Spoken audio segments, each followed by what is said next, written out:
for joining us. I'm Paula Evan with a WBZ News update. Top stories today. Celtics coach Ime Udoka is facing suspension for potentially the entire season for having an intimate relationship with a woman who works for the team. This is according to ESPN. Now, Udoka is headed into his second season as head coach. We're going to stay on top of this story and have much more for you tonight on WBZ News at 5 and 6. The U.S. Attorney has filed to dismiss all charges against a judge from Newton accused of helping an illegal immigrant escape ICE detention.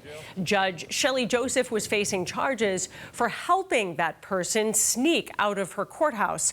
Officials say the case is better suited for the Massachusetts Commission on Judicial Conduct and not federal criminal prosecution. An incredible replica of the Vietnam Veterans Memorial opened to visitors in Bedford this morning. It's called the Healing Wall, and it is a traveling memorial. It'll be open 24 hours a day until Sunday. Then it will move on to Methuen.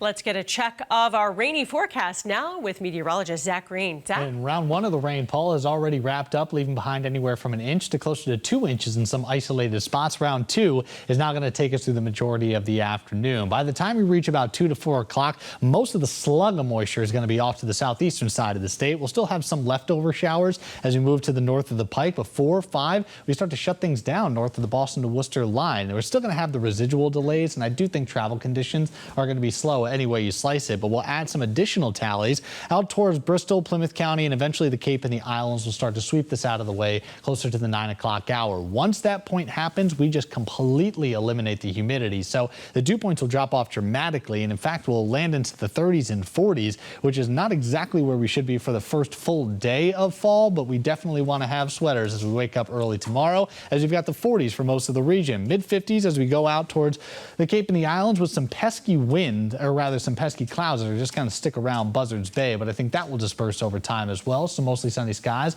will likely take us through the majority of the afternoon tomorrow. Upper 50s and low 60s for most of our region to wrap up the work week. And then we move into the upcoming weekend, and the breeze is going to subside as well. So Saturday's a little bit calmer, Sunday's a little bit warmer. We're going to increase the clouds. There's a chance of evening showers. But Paula, we should be spared at least for the start of our Patriots game. There may be just a few chances rolling closer to Foxborough as we get towards the fourth quarter. So we'll keep a close eye on that, and then we get more rain on tap for early next week. Sounds good. Zach, thanks. I'm Paula Evan. This has been a WBZ News Update.